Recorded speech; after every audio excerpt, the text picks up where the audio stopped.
안녕하세요. 우리 최현석 형제님께서 제 평생의 소원을 이루어주셔서 아주 감사합니다. 제가 구원받고 난 다음에 가장 마음에 와닿았던 찬송가 355장인데 기억하세요?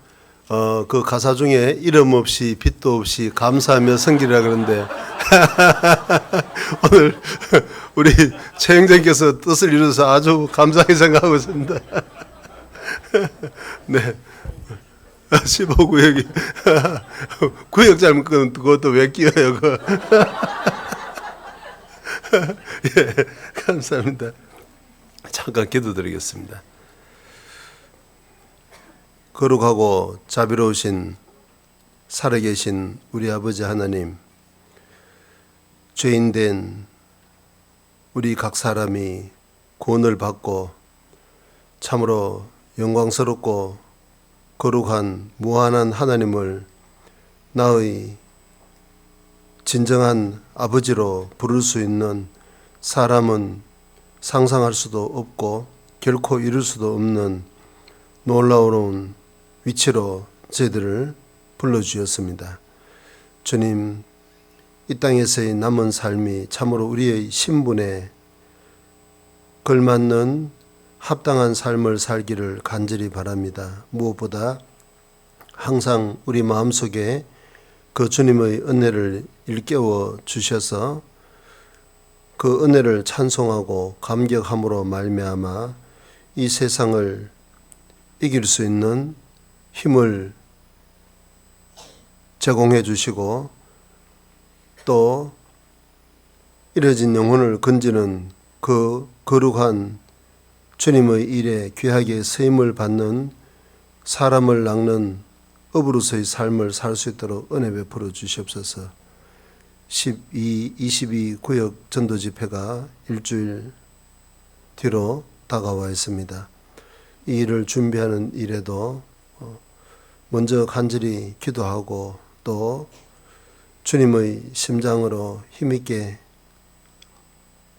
영혼들을 인도함으로 말미암아 참으로 주님의 역사가 나타나는 것을 저희들이 친히 보고 경험할 수 있도록 은혜 베풀어 주시기를 간절히 바랍니다.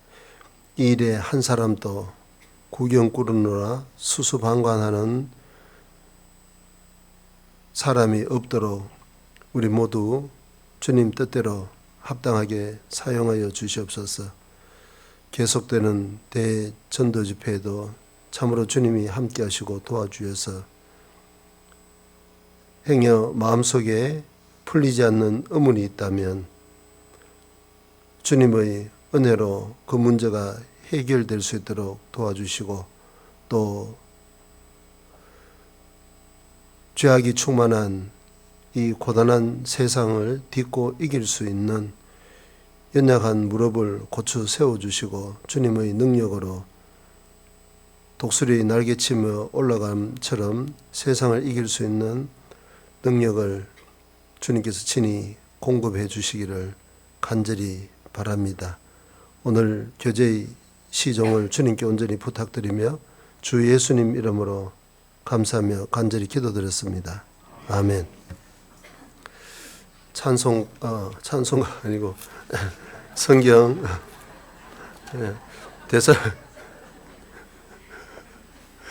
시작을 너무 잘해 주셔가지고 계속 휴정을 좀 앓고 있습니다. 데살로니가전서 1장입니다.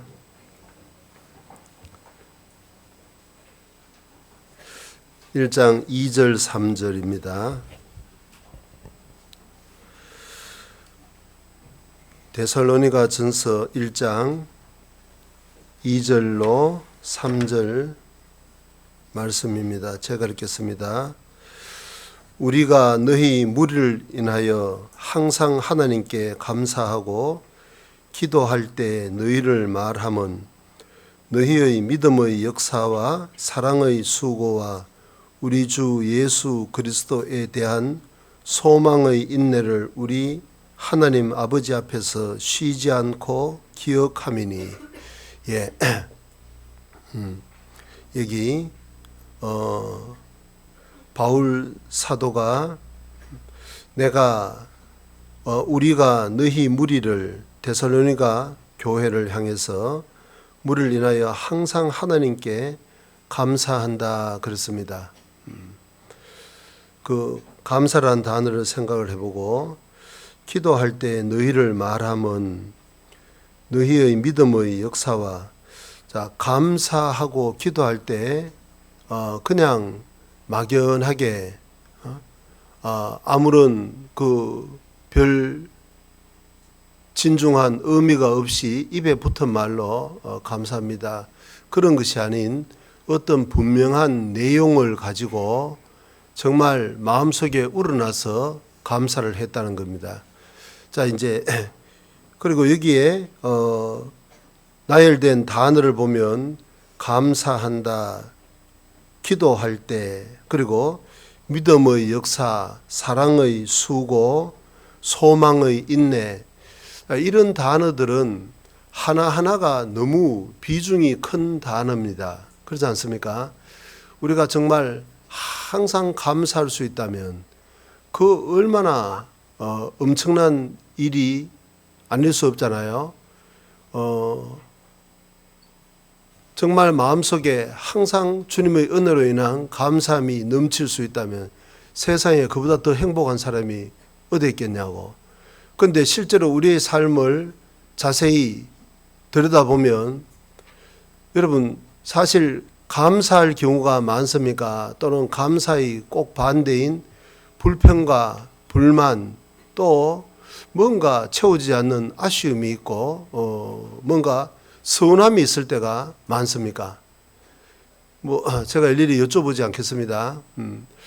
대표적으로 이스라엘 민족이 40년 동안 광야 생활을 할 때 그들이 요수아와 갈렙 두 사람을 빼고는 전부 다 광야에서 쓰러져서 죽었다고 했는데 장정만 60만 명이 나오는데 그중에 단 두 사람을 제외하고는 다 죽었습니다. 고린도전서 10장에 보면 왜 그들이 광야에서 엎드려서 죽었는지 이유가 나열되어 있습니다.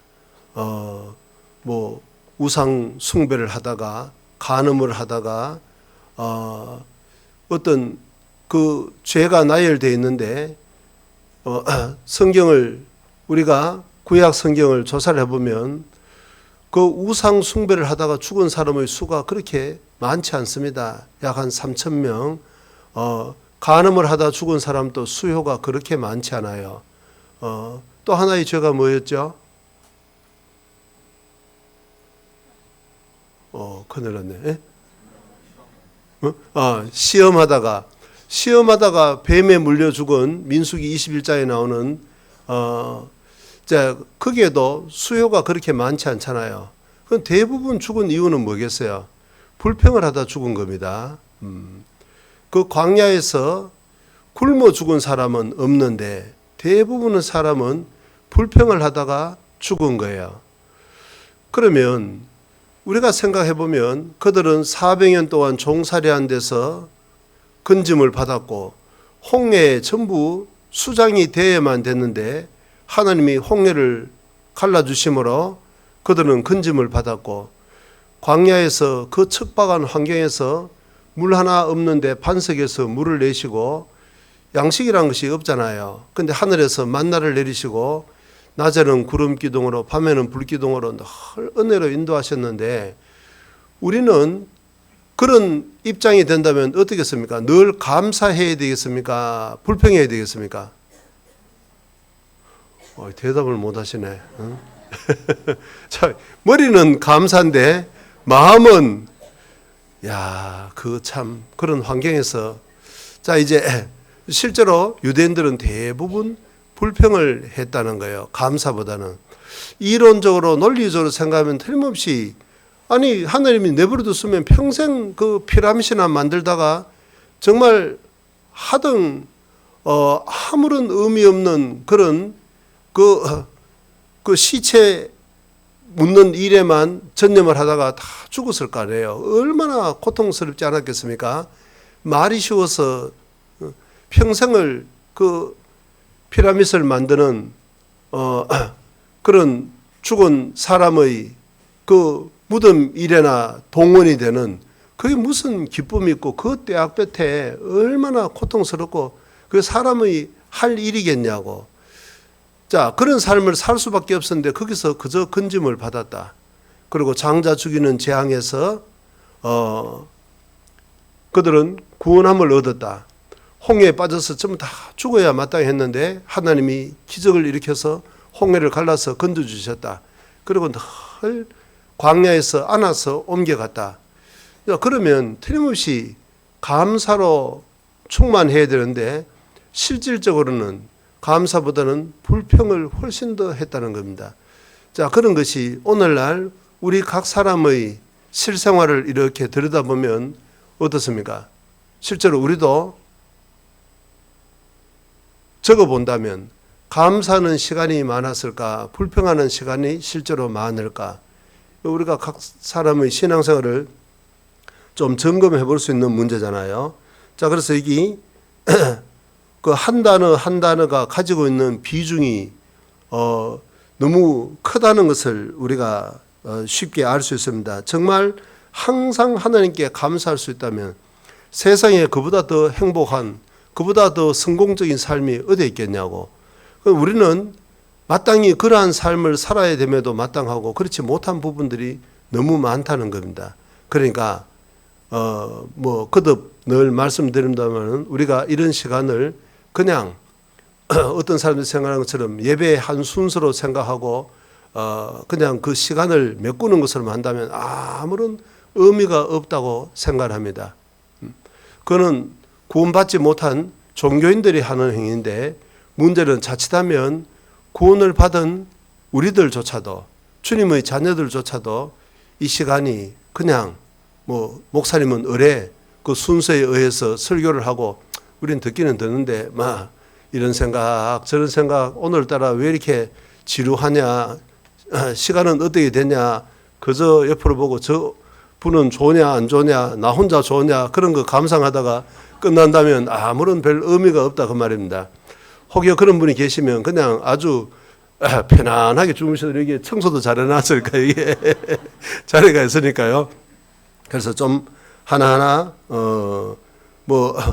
많은 부분에 준비하는 그 강사 입장에서 부족한 부분이 너무 많겠지만 여러분들이 이거 정말 내가 이 하나를 꼭 습득할 수 있다면 얼마나 좋을까 그런 기대감을 가지고 설레는 마음으로 참여한다면 좀 제가 가지고 있는 많은 부족한 부분을 주님께서 채워주시라고 생각을 합니다.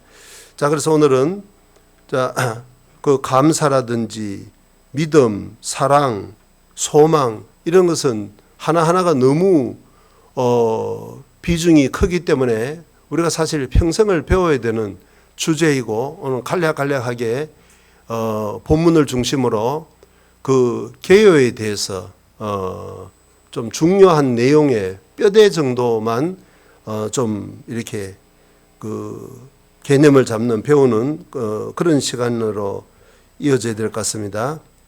먼저 그 감사라는 것이 한번 생각해 보죠. 자, 우리가 신앙생활에 있어서 감사라는 것이 얼마나 중요할까? 아까도 우리가 잠깐 생각해 본 것처럼 실제로 우리가 군이든 아니든 항상 감사할 수 있는 생활을 할 수 있다면 그야말로 그걸 보고 한마디로 행복이라고 이야기할 수 있을 겁니다. 항상 감사하다면 감사의 반대가 뭐예요? 불평과 불만인데 그런 것이 없이 항상 감사할 수 있다면 세상에 그보다 더 행복한 사람이 어디 있겠냐고. 사람은 알아주지 않을지 몰라도 그 사람은 정말 성공한 인생일 겁니다. 그런데 바울 사도는 환경을 보면 옥에 갇히고 매를 맞고 자지 못하고 먹지 못하고 헐벗고 굶주리고 많은 고생을 했지만 그분은 실제로 마음속에는 항상 감사가 넘쳤다고 고백을 했습니다. 그게 만약에 거짓말을 하면 성경 자체가 이게 완전히 위선적인 책이 아니겠습니까? 실제로 그렇게 살았다는 겁니다. 그러면 그런 내용을 왜 성경에 기록했을까? 우리도 그러한 삶을 살 수가 있다는 이야기잖아요. 하나님은 살 수 있도록 원하시고 도와주신다는 겁니다. 그러니까 이게 막연한, 그건 너무 높은 이야기고 추상적인 이야기고, 죄 없는 예수님이나 그렇게 살고 바울 같은 특별한 사람이나 그렇게 사는 것이지, 나 같은 이름 없는 사람이, 나 같은 평범한 사람이 그거는 은강샘신 너무 뜬구름 잡는 이야기다. 그렇게 하면 아무 의미가 없을 겁니다. 우리가 그렇게 살 수 없다면 뭐하러 성경에 진리라고 해서 하나님이 그렇게 기록해서 우리에게 전해주셨고 우리가 그런 성경을 읽어야 되냐 그 말이죠. 그래서 틀림없이 가능하다는 것을 전제로 이제 좀 그 감사에 대해서 생각을 해보는데, 우선 우리의 구원받은 그리스도인의 삶 속에서 감사가 차지하는 비중을 먼저 잠깐 생각해 보죠. 데살로니가전서 3장입니다.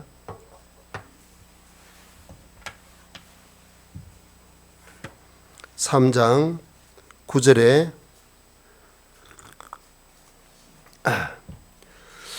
우리가 우리 하나님 앞에서 너희를 인하여 모든 기쁨으로 기뻐하니 너희를 위하여 능히 어떠한 감사함으로 하나님께 보답할고, 이게 너희를 위하여 능히 어떠한 감사함으로 하나님께 보답할고, 여러분 그 신앙생활을 여러 가지로 정의할 수 있겠습니다만은 그 중에 한 가지는 은혜에 보답하는 삶이다. 우리가 지난 시간 계속적으로 배워봤습니다. 성경 전체의 주제가 그걸 말씀하고 있지 않습니까? 여호와께서 내게 주신 모든 은혜를 내가 무엇으로 보답할고, 우리가 오늘 아침 여기에 모인 이유도 그 은혜를 더욱더 밝히 알고 은혜를 보답하자, 자, 그런 마음으로 모인 것 아니겠습니까? 자, 그런데 구체적으로 어떻게 보답할 거냐? 많은 헌금을 드리면 보답이 되는 거냐? 어떤 큰 봉사를 하면 보답이 되는 거냐? 다 좋은 것이지만 먼저 무엇보다도 하나님은 중심을 원하시니까 그 중심에서 항상 어떠한 감사함으로 하나님께 보답할고, 정말 그 은혜에 대해서 감사한 마음으로 가득 찬 것이 보답하는 가장 첫 번째 걸음이라는 겁니다. 모든 것은 거기서 시작된다는 거죠. 우리가 그걸 이해하기는 그렇게 어렵지 않을 겁니다. 예를 들면 부모님 칠순 잔치를 말해요. 자녀분들이 좋은 마음으로 이제 준비를 해서 가족들을, 일가 친지들을 또는 지인을, 친구분들을 모셔서 부모님을 위로하기 위해서 하는데, 근데 자, 그건 좋은데, 잔치를 베풀어 주는 것은 좋은데, 그런데 시어머니가 가만히 보니까 이 며느리들 간에 알력이 있고 다툼이 있고 갈등이 있고 말을 하는데 한마디 한마디가 가시돋친 말이 오고 가고, 자, 그래서 수군수군 그러는데 왜 우리 어머니는 이렇게 명이 길어서 오래 살아서 이런 수고를 끼치냐, 이런 이야기들이 들리고 하면 어떻겠습니까? 그래. 잔치상 얻어먹고, 죄송합니다. 이거 좀 어떻게 용어가 이렇게 나오나. 잔치상 받으시고, 기쁘겠냐고. 모르긴 몰라도, 야, 그만둬라. 안 하는 게 낫겠다. 그런 마음으로 할 바에는 아예 처음부터 하지를 말라고. 내가 도저히 불편해서 못 받겠다. 그러지 않겠습니까? 그러니까, 별반 차린 것은 없다 하더라도 정말, 그 기쁜 마음으로 이렇게 해서라도 그동안 수고한 것에 대한 조금이라도 좀 보답하고자 하는 마음으로, 기쁜 마음으로 한다면 얼마나 좋지 않겠습니까? 그러니까 외형적인 행위보다도 내면적인 그 마음이 훨씬 더 진정으로 부모님을 존경하고 사랑하고, 어떻게 해서라도 조금이라도 위로해 드리고 싶은 그 마음이 훨씬 더 중요하지. 그까지 돈만 가지고 말이에요. 아주 초화 호텔에 아주 값비싼 음식 해봐야 그 마음이 담겨 있지 않으면 아무런 의미가 없다는 거, 아니 오히려 훨씬 더 불편하다는 것 우리는 경험적으로 잘 알고 있습니다. 자, 인간관계에서도 그러할진데 하나님은 더욱더 중심을 보시는 하나님께는 훨씬 더 그러하지 않겠습니까? 그러니까 우리가 은혜를 보답하는 것은 좋은데 그렇게 보답하자면 먼저 마음속에 감사로 가득 차는 것이 가장 근본적인 것이다. 자, 우리를 이해하기가 그렇게 어렵지 않을 것 같습니다. 그래서 신앙생활에 있어서 우리 마음을 감사로, 주님에 대한 감사로 가득 채우는 것은 가장 근본적인 것이다. 시편 50편입니다.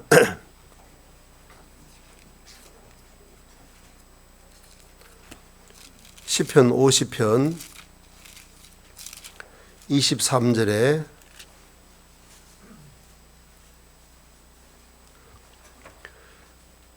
감사로 제사를 드리는 자가 나를 영화롭게 하나니 그 행위를 옳게 하는 자에게 내가 하나님의 구원을 보이리라. 감사로 제사를 드리는 자, 항상 그 마음을 주님에 대한 감사로 가득 채우는 사람, 자, 그것이 하나님을 영화롭게 한다는 거예요.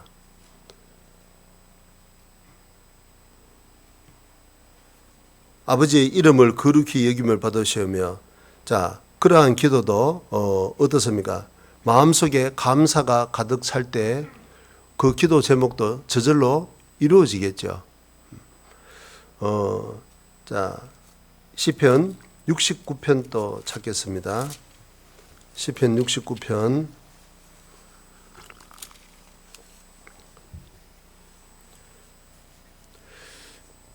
30절, 31절입니다. 내가 노래로 하나님의 이름을 찬송하며 감사함으로 하나님을 광대하시다 하리니 31절 같이 읽어봅니다. 이것이 곧 뿔과 굽는 황소를 드림보다 여호와를 더욱 기쁘시게 함이 될 것이라. 예. 정말 마음 깊이서부터 하나님의 이름을 찬송하며 감사함으로 하나님을 광대하시다. 그렇게 찬양하는 것이 소 곧 뿔과 굽이 있는 황소, 어떤 큰 봉사보다 제사보다 그 마음속에 감사로 가득 채우는 것이 여호와를 더욱 기쁘시게 함이 된다는 겁니다. 그래서 우리는 주님께서 큰 일을 하려고 하기 전에 먼저 마음속에 봉사보다 감사로 먼저 채우는 것이 훨씬 더 중요하다는 겁니다. 마음에 감사로 가득 차면 바깥으로 하는 봉사는 쉽게 나올 테니까요.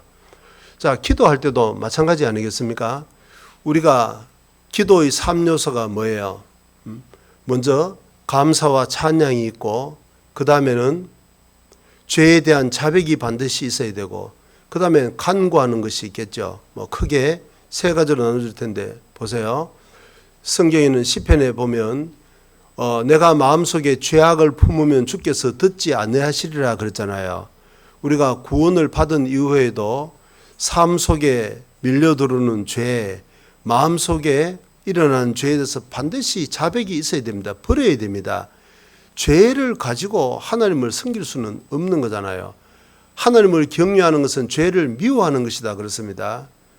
하나님도 사랑하고 죄는 죄대로 아까워서 못 버리겠다. 그거 완전히 위선이다 그 말입니다. 하나님을 모독하는 거다 그 말입니다.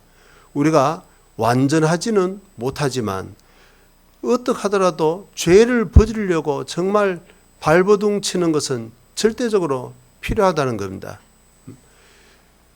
죄에 대해서 민감할수록 양심의 가책은, 괴로움은 쉽게 찾아오겠지만 반드시 신앙의 성장이 있는 겁니다. 점점 주님을 올바로 알아가는 거예요.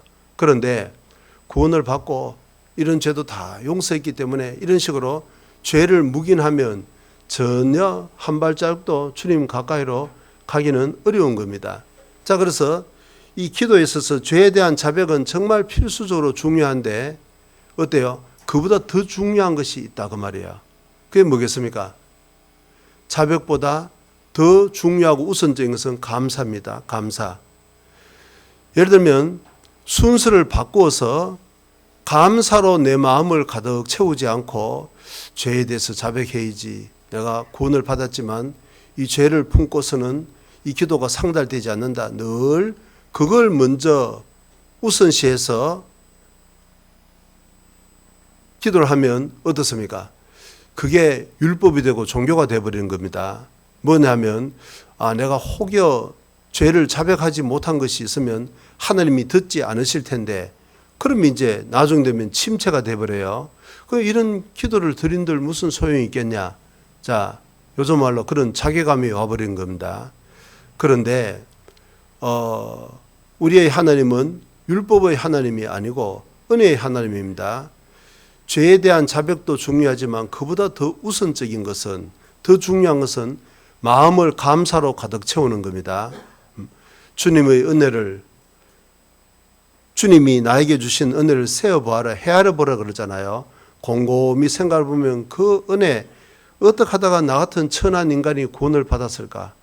그리고 구원을 해 주실 때만 주님이 목숨을 다해서 사랑해 주신 것이 아니고, 십자가에 죽기까지 나를 사랑하신 것이 아니고, 구원을 받고 난 다음에도 변함없는 예수 그리스도는 어제나 오늘이나 영원토록 동일하시니라 똑같은 사랑으로 대하는 거예요.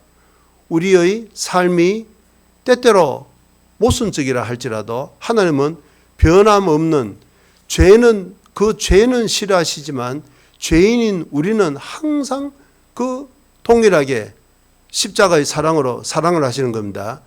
그러니까 그걸 마음속에 가득히 채우면 혹여 내가 깨닫지 못한 죄가 있다 할지라도 하나님께서 깨닫게 해주시고, 그런 것도 용서해 주신다는 것을, 그 은혜를 먼저 깊이 묵상을 하면, 감사가 마음속에 채워지면 내가 죄에 대해서 미처 자백하지 못한 것도 하나님이 깨닫게 해주실 것이고, 그런 것도 용서해 주실 거라는 그 은혜가 가득 차는 겁니다. 그러면 어때요? 자백에 대해서도 우리가 더 민감할 수 있고, 더 밝을 수 있고, 더 자유로울 수 있는 겁니다. 그런데 그게 순서가 바뀌면 율법이 되고 종교가 되고, 나중에는 이제 혹여 내가 모르고 버리지 못한 죄가 있다면 내가 기도해도 소용없다는, 자, 이런 식으로 이제 발전이 되어버린 겁니다. 그래서 감사라는 것은 우리 신앙생활에 아무리 강조를 해도 결코 지나치지 않을 겁니다. 그러면 어떻게 우리가 자, 구원받은 죄인의, 구원을 받았지만 받고 난 다음에 여전히 죄성이 있는 구원받은 죄인임에도 불구하고 항상 감사할 수 있을까? 오늘은 이제 서두의 말씀 제목만, 일단 방향만 잡는 겁니다. 첫째는 모든 것을 하나님과 연관지어서 생각하는 습관을 들여야 된다는 거예요. 모든 것을 하나님과 연관지어서. 이따 배우겠습니다마는 그것이 너무도 중요하죠. 왜 그러냐니까, 구원받고 난 다음에 믿음의 가장 핵심은 뭐예요? 구약이든 신약이든 마찬가지입니다. 임마누엘입니다. 구약에는 여호와 샴마로 이렇게 언급되어 있잖아요. 하나님이 우리와 함께 하신다. 그러니까 하나님이 함께 하신다는 것은 환경이 좋을 때만, 평탄할 때만 함께 하는 것이 아니고 어려울 때는 더 가까이 하신다는 거예요. 그러니까 그걸 우리가 틀림없이 믿는다면 어떻습니까? 일상에 있어서 우연이라는 것은 없고 전부 여호와 이레의 하나님이 먼저 준비하시고, 그 하나님이 늘 나와 함께 하신다는 것은 기존의 사실이에요. 그런데 우리가 너무 마음이 어두워서 그걸 못 느끼는 것이지, 느끼든 못 느끼든 그건 사실이다, 그 말입니다. 영원한 속죄도 믿든 안 믿든 그건 사실이잖아요. 그것처럼 하나님이 우리와 함께 한다는 것도 엄연한 사실인 거예요. 그러니까 주님이 늘 나와 함께 하신다는 그런 믿음을 가지고 하나님과 모든 것을 연결시켜서 보면 모든 것이 감사할 수 있다는 겁니다. 불가능한 이야기를 한 것이 아니고 단지 우리 마음의 눈이 주님에서 떠나버리기 때문에 이게 정말 주님이 나와 함께 하신다면 왜 이런 어려움이 있느냐. 이건 자기에게 문제가 있는 것이지 하나님께 문제가 있는 것은 결단코 아니라는 거죠. 그래서 그 성경 주석가인 매튜 헨리라는 분 많이 들으셨겠죠. 그분의 얽힌 유명한 일화가 있지 않습니까? 전도를 하러 나가다가 강도를 만나서 있는 돈을 다 빼앗겼다는 겁니다. 세상에 뭐 다른 때도 아니고 주님을 위해서 복음을 전하러 나갔는데 그 기회를 완전히 박탈당했다 그거예요. 그분도 우리와 같은 성정을 가진 아담의 후손이고 구원받은 죄인에 불과한데 마음속에 문득 그런 불만이 안 생겼겠냐고. 그런데 항상 말씀을 묵상하는 분이었기 때문에 그 감사를 실천하려고 노력하는 분이기 때문에 이런 악조건 속에서 어떻게 감사할 수 있을까? 이따 보겠습니다만은 바울은 감사한다고 할 때 이러한 이유를 반드시 적었습니다. 아무런 근거 없이 감사합니다. 감사합니다. 그건 내용도 없는 위선적인 말이다. 그 말입니다. 내용이 있기 때문에 감사를 했던 거예요. 그럼 도대체 이런 상황 속에서 어떻게 감사할 수 있을까? 그분의 책에 4가지를 기록을 했습니다. 첫째는 뭐예요? 청년들은 다 읽으셨겠죠? 첫째는 뭐예요? 자, 이런 일이 자기 삶에 있어서 첫 번째로 일어났다는 거. 무슨 말인지 이해하시죠? 나갈 때마다 그런 일이 있을 수 있잖아요. 나갈 때마다 항상 강도들에게 뺏기고 얻어맞고 뭐 곤욕을 방해를 받을 수가 있지 않습니까? 그런데 하나님이 지금까지 늘 지켜주셨다는 거. 이런 예는 너무 많죠. 우리가 건강할 때는 평소에 건강의 중요성을 모릅니다. 하나님이 늘 건강을 지켜주신 것을 우리는 당연시하고 별로 생각해보지 않고 지나가요. 그런데 건강을 잃어보면 어떻습니까? 건강이 얼마나 중요한 것인지. 뭐 건강을 잃어버리니까 뭐 꼼짝없이 뭐 할 수 있는 것이 없잖아요. 그리고 평소에 늘 건강을 지켜주신 주님에 대해서 감사는 사람은 참 그런 거 보면 어리석은 것이 너무 많아요. 우리 마음이 그 주님의 은혜에 대해서 민감하지 않기 때문에 그 은혜는 당연히 누릴 수 있는 자격이 있는 것처럼 당연시하기 때문에 이제 감사함을 늘 유지하지 못한다는 겁니다. 어쨌든 자, 첫 번째라는 거 감사했고 그 다음 두 번째는 어때요? 내가 잃었지만 전 재산은 아니라는 거. 주님이 주신 것의 일부에 불과하다는 것에 대해서 감사했고 또 어때요? 그 사람들이 돈은 뺏어갔지만 목숨은 뺏어갔지 않았잖아요.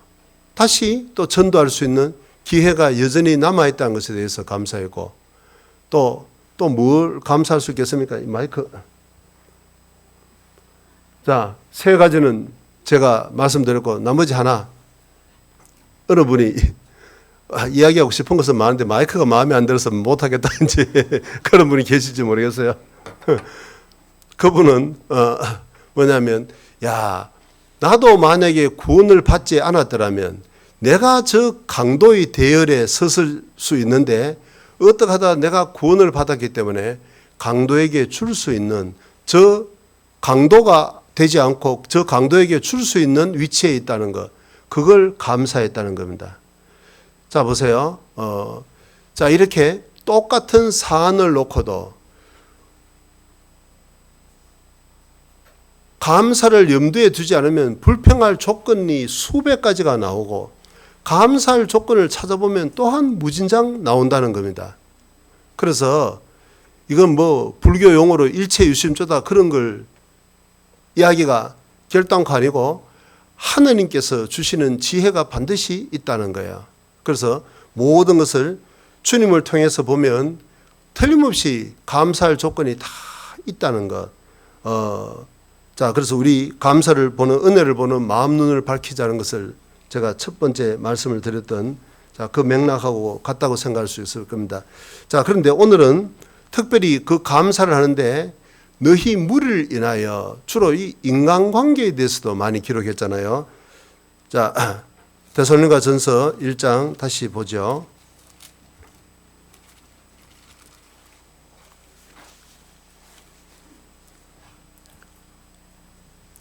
2절에 우리가 너희 무리를 인하여 항상 하나님께 감사하고, 바울 사도는 데살로니가 교회 성도들을 인해서 항상 감사한다 그랬습니다.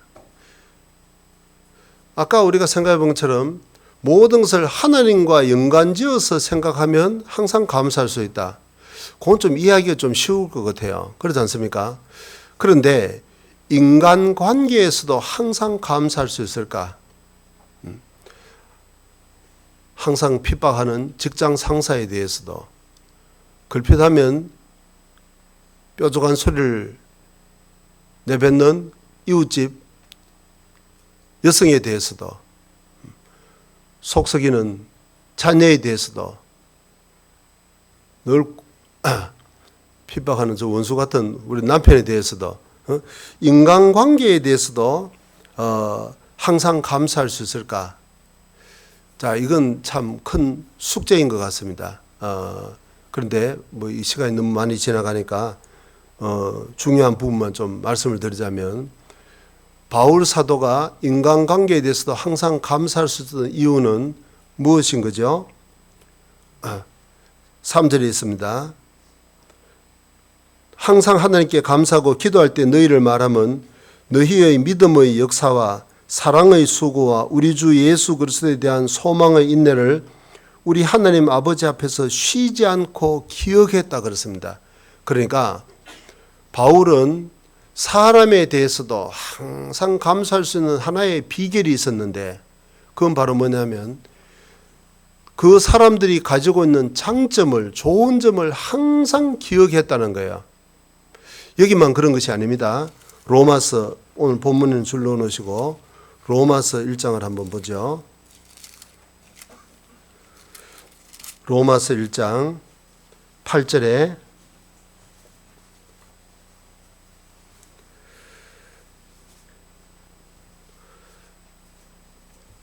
같이 봅니다.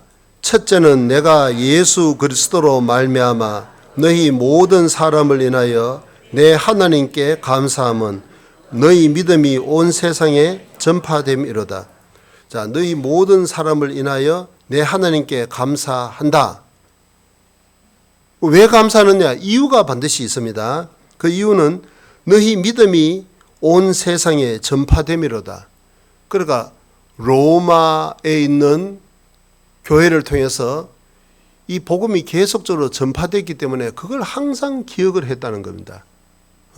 아, 저 귀한 정말 주님의 자녀들, 내가 해야 될 일을 저분들이 저렇게 일선에 서주니 너무 감사하다는 그분들의 좋은 장점.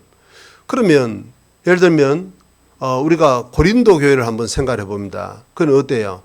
1장부터 분당이 있었습니다.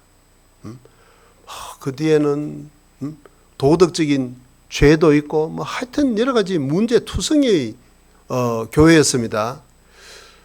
그 문제점이 그렇게 많은데 바울은 그 사람들을 생각해서도 감사했을까?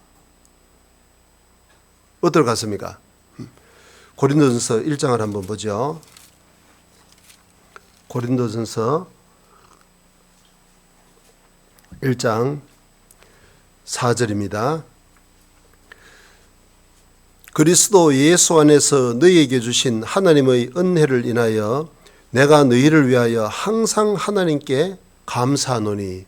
야, 엄청난 말인 겁니다. 우리 같으면 글쎄 다른 교회는 몰라도 고린도 교회는 그거 쉽지 않을 것 같은데, 바울 사도는 항상 하나님께 감사한다.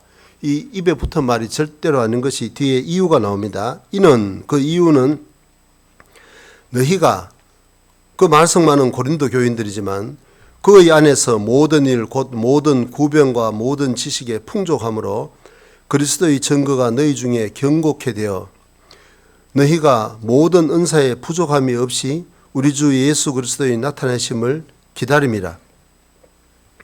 그러니까 믿음도 확실했고 주님의 재림을 기다리는 소망도 확실했다 그 말입니다.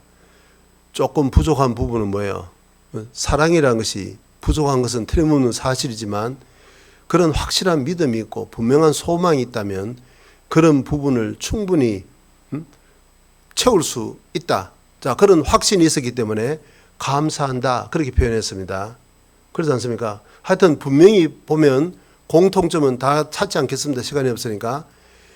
하여튼 바울 사도는 어떤 교회를 생각할 때 어떤 개인을 생각할 때도 항상 그분이 가지고 있는 장점을 항상 먼저 기억했다는 겁니다. 자, 이것이 이 시간 우리 각 사람과의 차이점일 수 있잖아요. 우리는 어떤 사람을 딱 떠올리면 뭐 당연히 좋은 점이 떠오르는 분때 떠오르는 어떤 그분에 대해서 좋은 점이 장점도 기억되지만은 어쩌면 그 형제는 다 좋은데 이거 참 문제야. 그 말을 왜 그렇게 함부로 할까? 뭐 이런 여러 가지 그 항상 모이는 시간마다 그 늦게 올까? 뭐 이런 어느 인간이 내 이야기를 목사님께 일러 바쳐가지고 오늘 이게 공개적으로 하냐? 자 이렇게 흥분한 분은 회개하시면 돼요. 어쨌든 자. 어떤 분의 단점도 동시에 떠오르는 경우가 많고 아니면 아예 숫제 그 사람 생각하면 자다가도 막 치가 떨어서 벌떡 일어날 수도 있다는 거예요. 장점은 도대체 없는 것 같고 내한테 하는 거 보니까 진짜 구원도 의심된다고. 자 이제 이렇게 잘못하면 단점만 잔뜩 기억할 수가 있다는 겁니다. 그러면 절대로 인간관계에서 감사할 수가 없는 겁니다. 우리는 항상 그분이 부족한 점에도 불구하고 세상에 생각해 보세요. 그분이 부족한 것이 있는 것처럼 하나님 앞에서 우리 각 사람은 어떻습니까? 또 그 사람이 나를 볼 때는 부족한 부분이 얼마나 많지 않겠습니까? 그리고 우리는 항상 다른 사람에 대해서도 인간관계에서도 사람의 장점을 보려고 노력을 해야 된다는 거야. 그렇지 않으면 하나님을 생각하면 감사할 수 있는데 그건 이해하기 쉬운데 인간관계에 대해서는 감사하기가 어려울 수가 있다는 거예요. 모순적인 겁니다. 자, 그래서 오늘 우리가 인간관계에서 어떻게 감사할 거냐. 자, 그것도 틀림없이 배울 수가 있을 것이고 또 하나 그 감사의 내용에 대해서 이제 좀 지나가는데 이제 먼저 그 감사 마무리하죠. 성경에는 항상 기뻐하라, 범사에 감사하라 명령형으로 되어 있잖아요. 그 명령이라는 것이 뭐예요? 아주 중요하다 그 말입니다. 그렇게 중요하자면 그냥 구원할 수 있잖아요. 해도 좋고 뭐 싫으면 그만두셔도 좋고 이게 취사 선택이 텐데 그보다는 이것은 꼭 해야 된다. 그러면 어때요? 명령은 아주 중요한 거죠. 에덴 동산에서 선악과를 먹지 말라. 하나의 명령밖에 없었습니다. 너무나도 크고 중요하다 그 말입니다. 그것을 어겼을 때는 엄청난 후폭풍이 따른다는 거예요. 그러면 감사라는 것도 명령입니다. 그러면 그 명령을 어겼을 때는 어떻게 했습니까? 우리 마음이 금세 불평과 불만으로 가득 차버린 겁니다. 그건 진공이라는 것은 없는 겁니다.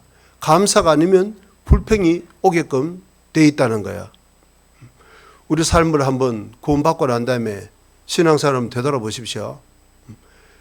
항상 마음속을 감사로 채우지 않으면 반드시 공백은 없습니다. 반드시 불평이 찾아오는 거예요. 아까 우리가 유대인들의 그 광야 생활을 통해서 분명히 알 수 있었고 우리 개인의 삶도 되돌아보면 알 수 있습니다. 그리고 또 하나 이런 명령을 받아도 불순종을 하는 사람이 있습니다. 누구겠습니까? 여러분 교만한 사람은 절대로 감사할 수 없습니다. 마음속에 어때요? 교만과 감사는 병행할 수가 없는 겁니다. 겸손한 사람 마음속에 감사가 머무르는 것이지 교만한 사람 마음속에 어떻게 감사가 머무르겠냐고. 교만한 사람은 항상 마음속에 서운해요. 오늘 어떤 자리에 갔더니 나를 상석에 안 앉히고 밑에 앉히더라. 세상에 어떻게 그럴 수가 있느냐. 그 사람이 오늘 나를 무시한 이야기를 했다. 그게 마음속에 꽉 박히는 겁니다. 남는 겁니다. 그리고 이제 집에 오면 그 사람의 상대방의 장점보다도 그 서운한 것이 항상 마음속에 남아있는 거예요. 그걸 묵상을 해버리는 겁니다. 그래가지고는 절대로 감사가 마음속에 머무를 수 없겠죠. 자, 예를 들면 말이에요. 시편의 저자가 누굽니까? 많은 부분 가장 많이 시편을 기록한 사람은 다윗입니다. 그러면 다윗의 생애에 있어서 가장 그 절정이라고 할까? 가장 우리가 인상적인 것은 뭐예요? 당연히 그 골리앗을 3미터 되는 그 거인인 골리앗을 물맷돌 하나로 때려 넣어서 이스라엘 민족을 구원했던 그 엄청난 사건일 겁니다. 그럼 어때요? 다윗이 자기가 시편을 기록한다면 뭘 기록하겠습니까? 틀림없이 그 사건을 기록할 거 아니에요. 내가 요즘 말로 라떼는 말이야. 내가 왕년에는 내가 10대 약간의 10대 나이에 그런 엄청난 일을 했다고 요즘 말로 하면 사진을 찍어서 스크랩을 해가지고 온 데로 다 도배를 하고 뭐 그렇게 하지 않겠습니까? 그런데 참 이상하게 다윗이 대부분 기록한 시편에는 그 골리앗을 때려내린 기록이 하나도 없다는 거예요. D.L. 무디가 그걸 보고 감탄했다는 겁니다. 나 같으면 그걸 제일 먼저 적을 것 같은데 왜 다윗은 그 시편에 그걸 기록하지 않았을까? 그것이 나와 다윗의 차이점이구나. 거기서 D.L. 무디는 항상 자신을 낮추는 것을 발견했다는 겁니다. 여러분, 교만한 사람은 절대 감사는 뜬구름 잡는 이야기인 겁니다. 이루어질 수 없는 너무나도 공허한 내용에 불과한 겁니다. 자기를 낮춰야 되는 겁니다. 나보다 남을 낮게 여길 때 우리는 모든 사람에게서 배울 수 있을 겁니다. 자, 그래서 뭐 감사는 한 이 정도로 개념만 방향만 잡고 성경 전체에서 두고두고 배워야 될 내용이니까 오늘은 그쯤을 하고 자, 그런데 이제 감사의 내용에 대해서 생각해 보는데 그 성경에 바울 사도의 서신 중에 감사가 없는 성경이 있다는 거 잘 아시죠? 아신 대로 갈라디아서입니다. 갈라디아에서도 은혜와 평강까지는 언급을 했는데 감사에 대한 단어가 아예 없어요. 왜 그렇죠? 생각해 보세요. 갈라디아 교회는 복음이 변질된 거예요. 변질된 복음 앞에 감사할 수가 없는 거죠. 그렇지 않습니까? 그러니까 바울 사도가 그 감사한다는 표현을 썼을 때는 그냥 천편일률적으로 아무런 생각 없이 입에 붙은 말로 한 것이 절대로 아니다 그 말이에요. 내용을 잘 알고 그 교회에 맞게 감사할 때는 이러이러한 것을 근거로 이런 이유가 있기 때문에 내가 감사한다. 그걸 분명히 언급을 했다는 거예요. 그러면 이 시간 바울 사도가 우리 각 사람에게 편지를 보낸다면 아니면 우리 동대문 교회에 편지를 보낸다면 무엇에 대해서 감사하고 무엇에 대해서 책망을 할 것인지 그걸 좀 이제 오늘 또 다음 시간에 조금 생각을 해보는데 자, 그 내용입니다. 감사할 수 있는 근거를 이렇게 나열했습니다. 성경 데살로니가전서 1장 다시 돌아갑니다.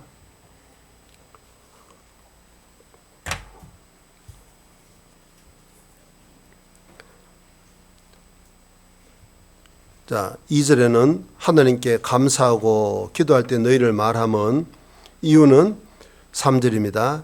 너희의 믿음의 역사와 사랑의 수고와 우리 주 예수 그리스도에 대한 소망의 인내를 우리 하나님 아버지 앞에서 쉬지 않고 기억한다. 장점을 항상 기억했는데 그 내용은 먼저 믿음의 역사다 그렇습니다. 믿음, 소망, 사랑 많이 들은 거잖아요.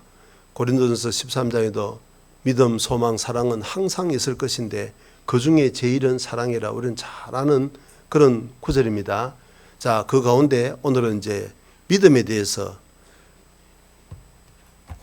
성경 처음부터 끝까지 믿음에 대해서 말씀했기 때문에 짧은 시간 안에 어떻게 다 정리를 하고 배우겠습니까? 이제 큰 개념만, 방향만 잡는 거예요. 우리의 믿음의 역사, 믿음은 결과가 반드시 나타나는 겁니다. 어떤 역사가 나타난다는 겁니다.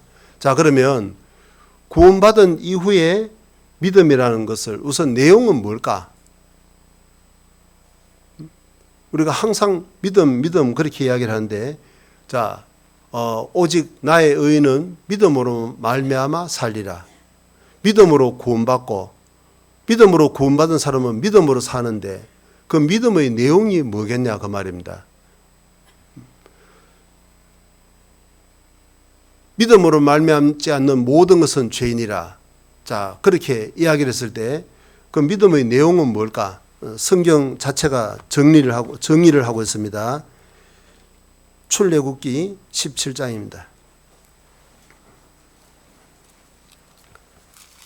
출애굽기 17장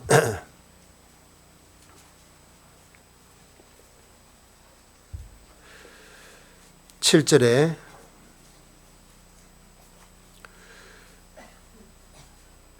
출애굽기 17장 7절 그가 그 곳 이름을 마사라 또는 머리바라 불렀으니 이는 이스라엘 자손이 다투었으며 또는 그들이 여호와를 시험하여 이르기를 같이 읽어봅니다.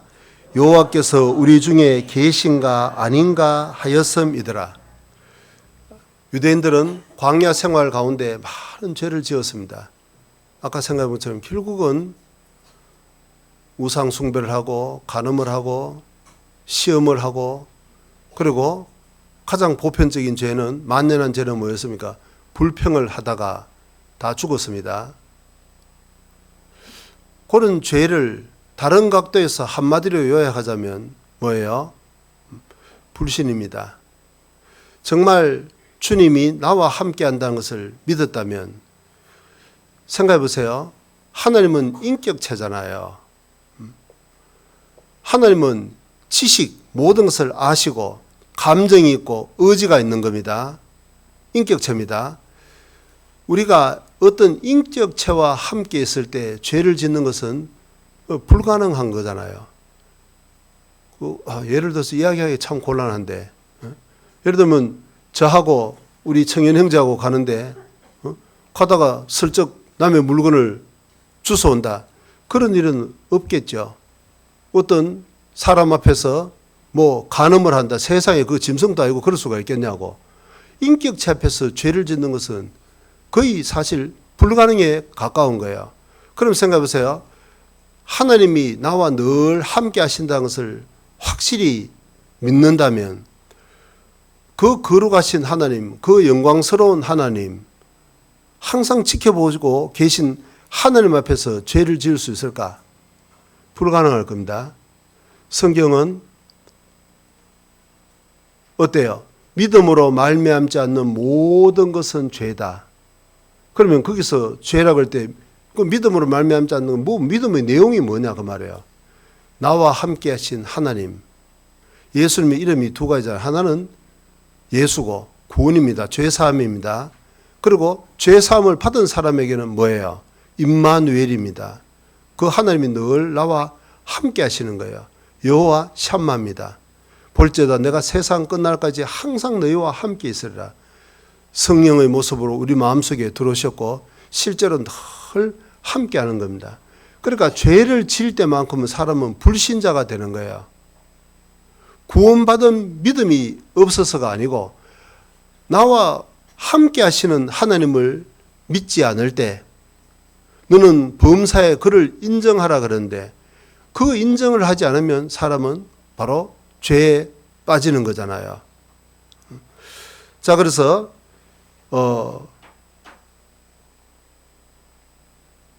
구원을 받고 난 다음에 이제 믿음으로 산다는 것은 뭐예요? 나와 늘 함께 하시는 그 하나님을 믿는 그 하나님과 동행하는 삶이 바로 믿음으로 사는 거잖아요. 구약도 마찬가지죠. 스바냐서 3장입니다.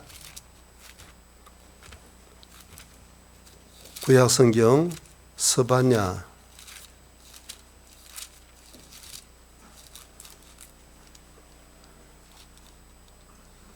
구약 1308페이지입니다.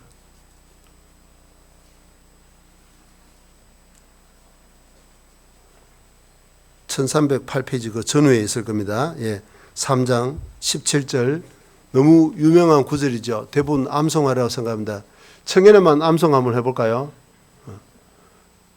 자, 청년에만 암송 한번 큰 소리 해보세요.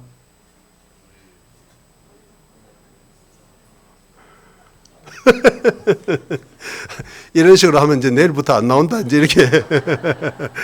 자, 어때요? 곡을 붙여서 외우기도 하자. 노래도 부르지 않습니까? 같이 한번 읽어봅니다. 너희 하나님 여호와가 너희 가운데 계시니 그는 구원을 베푸실 전능자시라. 그가 너로 인하여 기쁨을 이기지 못하여 하시며 너를 잠잠히 사랑하시며 너로 인하여 즐거이 부르며 기뻐하시리라 하리라.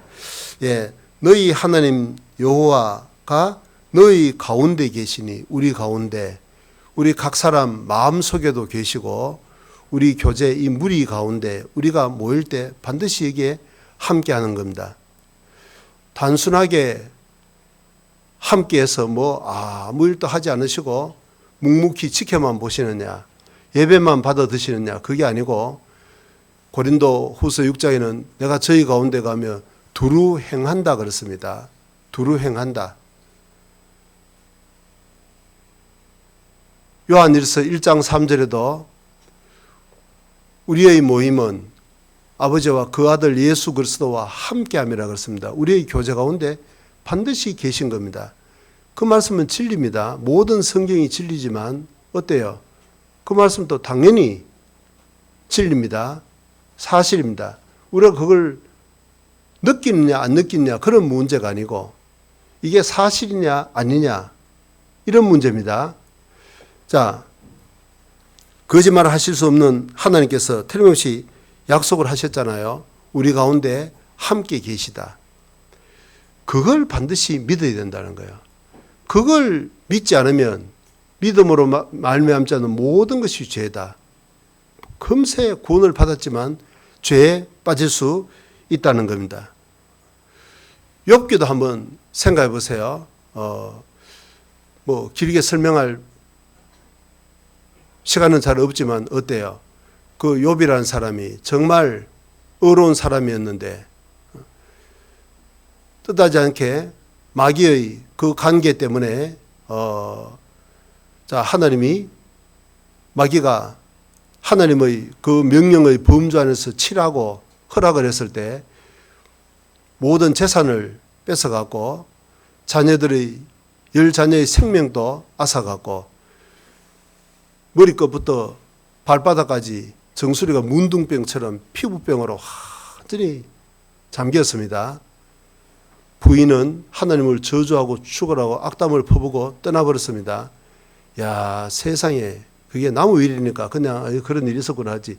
내일이라고 생각해 보세요. 그거 어떻게 되겠는가. 내가 막상 그 입장 되면 참 어려울 겁니다. 그런데 욥은 정말 신앙이었습니다. 주신 분도 하나님이시오 취하신 분도 하나님이시니 하나님의 영광을 받을지어다 찬양하는 것을 잊지 않았습니다. 우리가 그 입장 되면 우리가 진짜 그렇게 할 수 있겠냐고. 그렇게 해야죠. 진짜 한번 해볼까요? 참 우리는 참 근처 가기도 어려운 엄청난 확실한 신앙을 가졌습니다. 그런데 그 욥기 그 다음에 내용은 주로 뭐예요? 그 세 친구가 욥을 위로하기 위해서 왔는데 그 세 친구의 관점이 이게 성경하고 이 문제가 말은 한마디 한마디 들어보면 맞는 말인데 부분적으로 맞는 말인데 전체적으로는 성경과 일치하지 않았습니다. 그들의 논리는 뭐냐면 죄 없이 망하는 사람을 받느냐. 네가 이런 엄청난 재앙을 겪는 것은 틀림없이 너가 무슨 죄를 지었기 때문에 그런 거다. 그 죄를 토해 놓으라고 막 다그치는데 욥은 아무리 생각해봐도 그런 이런 벌을 받을 죄가 없다는 거예요. 거기서 이제 갑론을박하는 것이 욥기의 내용이잖아요. 그런데 욥의 진짜 문제는 무엇이겠습니까? 욥이 진짜 이해가 안 됐던 문제는 그 친구들은 내 사정을 모르니까 그렇다 손치고 까짓 사람의 위로를 뭐 안 받으면 그만일 거 아니에요. 없는 셈 치고 옆집 개가 짖는다 생각하고 무시했다고 하자. 어때요? 그런데 문제는 정작 하나님이 왜 침묵하시느냐 그 말이에요. 아니 지금까지 나를 이렇게 진흙에서 나온 나를 거부가 되도록 만들어주시고 10자녀를 주시고 이렇게 축복해 주셨던 형통할 때는 정말 하나님이 함께 하신다고 내가 틀림없이 믿고 심지어 느낄 수도 있었는데 정작 지금은 정말 하나님의 도움이 절실하게 필요하고 나와 함께 하신다는 하나님의 위로가 정말 필요할 때 이때 왜 침묵을 하느냐. 욥이 그게 진짜 숙제는 그 문제였을 겁니다. 어떻게 생각하세요? 무슨 이야기를 하는지 모르겠다. 이러면 좀 곤란해지는데 어떻겠습니까? 그렇지 않겠습니까? 왜 하나님은 정말 내가 필요할 때 왜 침묵을 하느냐. 그 문제였을 겁니다. 그런데 욥기 38장부터 하나님이 이제 폭풍 가운데 나타나서 묻잖아요. 묻는 내용은 단순히 두 가지밖에 없었습니다. 38장, 39장은 계속 아느냐를 물었습니다. 40장, 41장은 이런 능력이 있느냐, 능력을 물었습니다. 결국 욥기에서 이야기하는 내용은 뭐예요? 하나님은 전지하고 전능한 하나님이라는 겁니다. 왜 이런 고난을 겪어야만 되는지 구구하게 설명하지 않았습니다. 그냥 그것으로 끝나버려요. 그런데 욥은 고백했습니다. 내가 전에는 하나님에 대해서 듣기만 했는데 이제는 눈으로 배움나이다. 경험했다. 체험했다. 그 말입니다. 체험한 그러니까 모든 문제를 풀어주셨던 그 하나님은 어떤 분이에요? 전지전능한 하나님이라는 겁니다. 하나님은 다 아셨다는 겁니다. 하나님은 일일이 한 사안 사안에 대해서 구구하게 설명을 안 하셔도 다 알고 계셨고 그리고 그걸 다 보상할 수 있는 능력이 있다 그 말이에요. 그것만 믿으면 무슨 문제가 되겠냐고. 그 고난을 받았다 하더라도 하나님이 다 갑절이나 갚아줄 천국에서 상상도 못할 그 고난에 대한 상급을 다 주실 테니까 무엇이 걱정이냐 그 말이에요. 욥은 모든 문제가 다 해결됐던 겁니다. 그러니까 결국은 욥기에서도 하나님이 말씀하시는 가장 핵심 주제는 뭐예요? 전지전능한 하나님이 다 알고 계시고 다 어떤 형태로든 보상을 해줄 테니까 믿어라 그 말입니다. 그렇지 않습니까? 그런데 우리는 조금만 내 뜻대로 한다면 세상에 어떻게 이럴 수가 있느냐. 응? 뭐 주를 믿으면 만사 형통한다 그런데 이게 진짜 형통이냐 이럴 수가 있냐. 자 이제 함께 하시는 주님을 놓쳐버리면 감사는커녕 불평과 불만으로 가득 찰 수 있다는 겁니다. 자 어때요? 에스더서는 어떻습니까? 에스더서는 성경 66권 가운데 하나님이라는 단어가 단 한 번도 등장하지 않는 두 개의 책 중에 하나죠. 하나는 아가서고 하나는 에스더서입니다. 하나님도 없고 제사도 없고 율법에 대한 기록도 없고 뭐 성전에 대한 것도 없고 그거 이상하다 그 말이에요. 그러니까 어떤 그리스도인들은 이게 정말 정경이 맞냐? 이거 하나님 말씀이 맞냐? 이거 넣어야 되냐? 안 넣어야 되냐? 성경에 포함시켜야 되냐? 안 시켜야 되냐? 뭐 그런 생각까지 낳게 했던 그 성경이 에스더서라는 거잖아요. 그런데 우리가 에스더서도 잘 읽어보면 어떻습니까? 하나님이라는 단어는 한 번도 등장하지 않지만 하나님을 빼버리면 이 뭐 정말 사람이 쓴 문학 작품 중에는 엄청난 상상력이 엄청나게 풍부한 그런 허구적인 책밖에 되지 않는 거잖아요. 그런데 구원을 받은 그리스도인이 그 성경을 자세히 읽어보면 야 정말 기가 막힌 타이밍에 기가 막히게 개입을 하시잖아요. 모르드게가 왕의 생명을 구원해 줬지만 왕이 깜빡하고 잊어버리고 지나쳤습니다. 모르드게 입장에서는 굉장히 서운할 수 있을 텐데 잠잠히 참아 기다렸습니다. 하나님이 다 아시니까 하나님이 갚아주실 테니까. 그런데 꼭 필요할 때 모르드게가 절체절명의 위기에 몰렸을 때 하나님이 왕에게 잠이 오지 않도록 만들어버린 겁니다. 그 하나님이 아니면 어떻게 그런 불면의 밤이 찾아오겠냐고. 잠이 오지 않으니까 왕이 뭘 했습니까? 서기관들을 불러서 야, 그 궁중 그 사기를 한번 갖고 와서 한번 읽어보라고. 뭐 그 제국의 왕이 불면의 밤에 해결할 수 있는 방법이 많지 않겠어요? 가르쳐 주기가 좀 곤란한데. 예를 들면 뭐 궁녀를 불러서 야 마사지 좀 한번 해봐라 이게가 결린다. 아니면 뭐 주한상 좀 차려놓으라 한 잔 해야 되겠다. 이 뭐 별별 방법이 있을 텐데 참 이상하게 궁중 사기를 가지고 와봐라. 역사를 그 역사라는 것은 보통 과거의 것을 이제 뭐 이러이러한 문제가 있어 이런 고민이 있는데 우리 시조 할아버지 고레스 왕은 어떻게 해결했을까? 뭐 그런 지혜를 찾는 것이 역사의 의미 아니에요? 그런데 참 이상하게 자기가 통치할 때 있었던 사건을 읽은 거예요. 야, 이 모르드게가 내 생명을 구했는데 그럼 보상을 내가 어떻게 했냐? 워낙 뭐 일이 바쁘다 보니까 많다 보니까 기억을 잘못하니까 왕이시여 보상한 적이 없습니다. 그래, 야 이거 엄청난 실수를 했구나. 세상에 내 목숨을 구해준 사람인데 그걸 보상하지 않으면 신상필벌이라고 하는데 어때요? 보상하지 않으면 누가 다음에 자기 목숨을 걸고 나를 구원해 주겠냐? 그러니까 보상을 내려야 되겠다. 뭐 하여튼 그 다 이야기하자면 뭐 안 되겠을 것 같고 어쨌든 간에 보세요. 그렇게 별로 마음에 애정이 식어서 한 달 동안이나 얼굴 안 봐도 아무런 문제도 없던 그 에스더가 자기 앞에 나타났을 때 말이에요. 세상에 저렇게 아름다운 사람도 있구나. 저렇게 고상한 매력을 가진 사람도 있구나. 그게 다름 아닌 왕비다 그 말이에요. 내가 어떻게 저렇게 아름답고 현수가 왕비를 입고 있었을까? 눈이 번쩍 뜨이는 거예요. 자기도 모르게 금호를 번쩍 들었습니다. 소원이 뭡니까? 나라의 절반이라도 내가 주겠습니다. 그 마음을 보세요.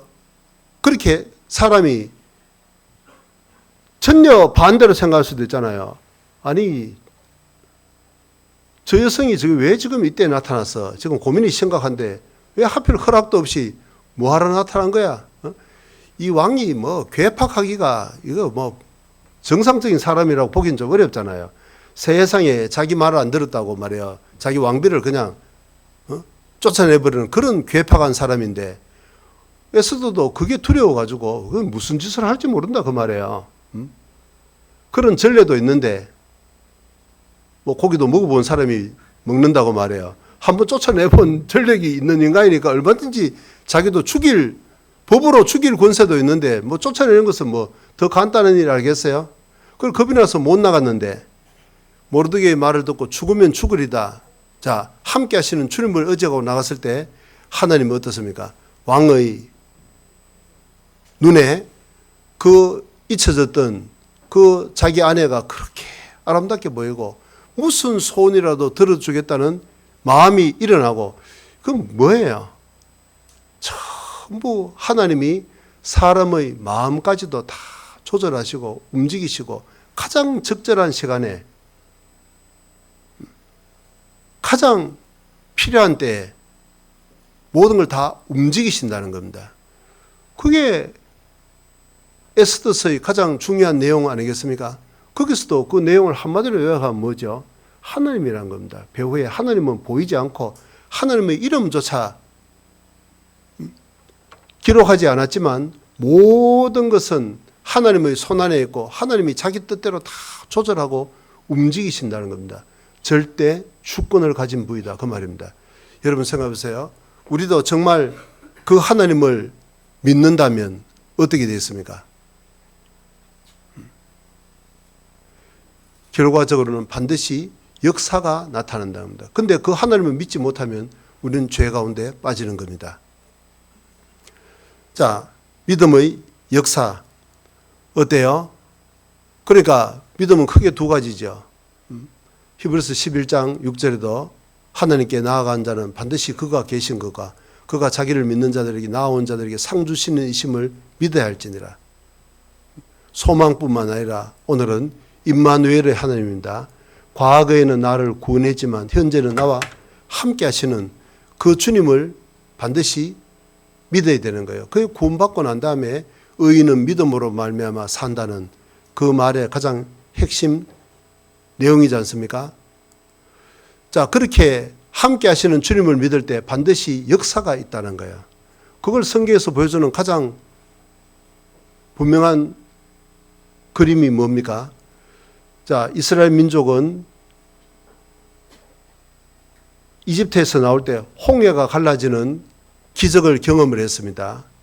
또 한 번은 40년 광야 생활을 하고 난 다음에는 요단강을 건너는 기적을 비슷한데 주요 내용은 다른 겁니다. 뭐 바닷물 한 번은 바닷물이 갈라지고 한 번은 강물이 거치고 뭐 그게 그거 아니냐? 뭐가 다를까? 무엇이 다릅니까? 홍해를 가를 때는 너희는 오늘날 가만히 서서 여호와의 구원하심을 보라. 유대인들은 아무것도 할 필요 없었습니다. 그냥 하나님이 홍해를 가르친 것을 보고 건너기만 하면 되었습니다. 그게 뭡니까? 구원입니다. 죄사함입니다. 죄사함에는 우리의 노력은 하나도 필요 없습니다. 예수님이 다 이루신 겁니다. 우리는 그저 믿기만 하면 되는 거잖아요. 자, 그런데 40년 광야 생활 후에 가나안 땅을 들어갈 때는 달랐습니다. 이번에는 홍해 대신 요단강이 가로막고 있었는데 그때는 어때요? 홍해와 달랐죠. 홍해는 가만히 서서 하나님의 역사를 보기만 하면 되지만 이번에는 법궤를 맨 대제사장이 강물에 들어가야만 되었습니다. 만약에 순종하지 않고 이거 하나님 이거 왜 이러십니까? 어떻게 40년 전하고 이렇게 사람은 아닌데 바뀌었습니까? 이렇게 하지 말고 그때처럼 합시다. 우리는 들어가지 않을 테니까. 들어갔다가 죽는 파이네. 무슨 들어가기 어떻게 들어갑니까? 이거 말도 안 되는 소리고. 그리고 법궤가 또 내려가 버리면 이게 어떻게 되겠습니까? 그러지 말고 옛날처럼 40년 전처럼 그때처럼 합시다. 자, 이렇게 하고 안 들어갔더라면 어떻겠습니까? 요단강이 거치는 일은 결단코 일어나지 않았을 겁니다. 그 이후에 성경의 기록은 없을 겁니다. 자, 그러나 그들은 40년 동안 광야 생활을 통해서 임마누엘의 하나님, 여호와께서 우리 중에 계신가 아닌가 의심하는 믿음을 버리고 난 다음에 하나님이 함께 한다는 것을 믿었기 때문에 들어갔습니다. 그때 하나님의 능력이 나타났습니다. 그게 뭐죠? 구원받은 이후의 믿음이다 그 말입니다. 믿음으로 산다는 겁니다. 믿음은 크게 두 가지가 있는 거예요. 하나는 구원에 대한 죄 사함에 대한 믿음이고 하나는 임마누엘의 하나님에 대한 믿음입니다. 그럴 때 반드시 역사가 나타난다는 거예요. 하나님이 우리를 통해서 일하시는 자, 구원의 역사, 그리고 우리가 개인적으로 안고 있는 삶에 대한 문제를 해결하는 역사, 또 우리 교회가 계획하고 뭐 해야 될 일이 앞으로 얼마든지 있을 텐데 그런 것을 이루시는 역사를 경험하는 거예요. 그런데 그 믿음이 없으면 역사도 그쳐버린 겁니다. 역사가 일어나지 않는 거예요. 하나님이 정말 나와 함께 하시는지 이 기도를 들으시는지 우리가 이렇게 헌신 한들 하나님이 정말 함께 하시고 이루어지실 건지 믿지 못하면 역사는 우리는 결단코 볼 수가 없는 겁니다.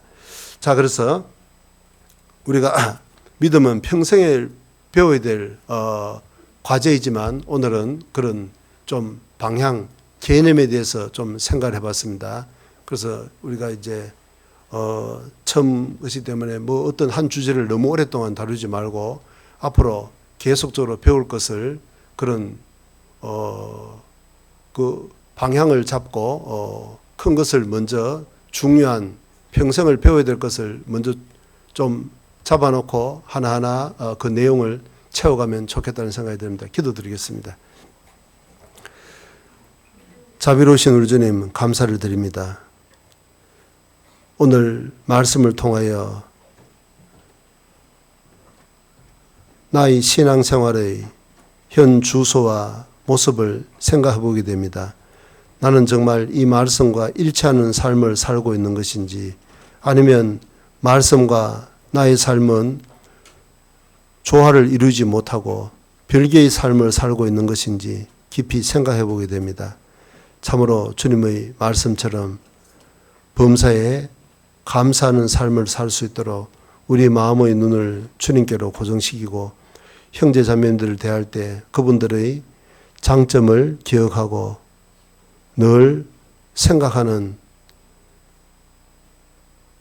삶을 살 수 있도록 도와주시고 또 일상의 삶에 있어서 나를 구원하신 그 주님이 항상 나와 함께 하신다는 임마누엘의 주님을 늘 믿음 가운데 실천하고 적용할 수 있도록 은혜 베풀어 주시옵소서. 그리할 때 참으로 주님이 나를 통해서 어떠한 일을 이루시는지 우리 교회를 통해서 이루시는 역사를 우리가 보고 경험하고 주님만을 찬송할 수 있도록 축복하여 주시기를 간절히 바랍니다. 남은 모든 교제의 시간도 주님께 온전히 부탁드리며 주 예수님 이름으로 감사하며 기도드렸습니다. 아멘.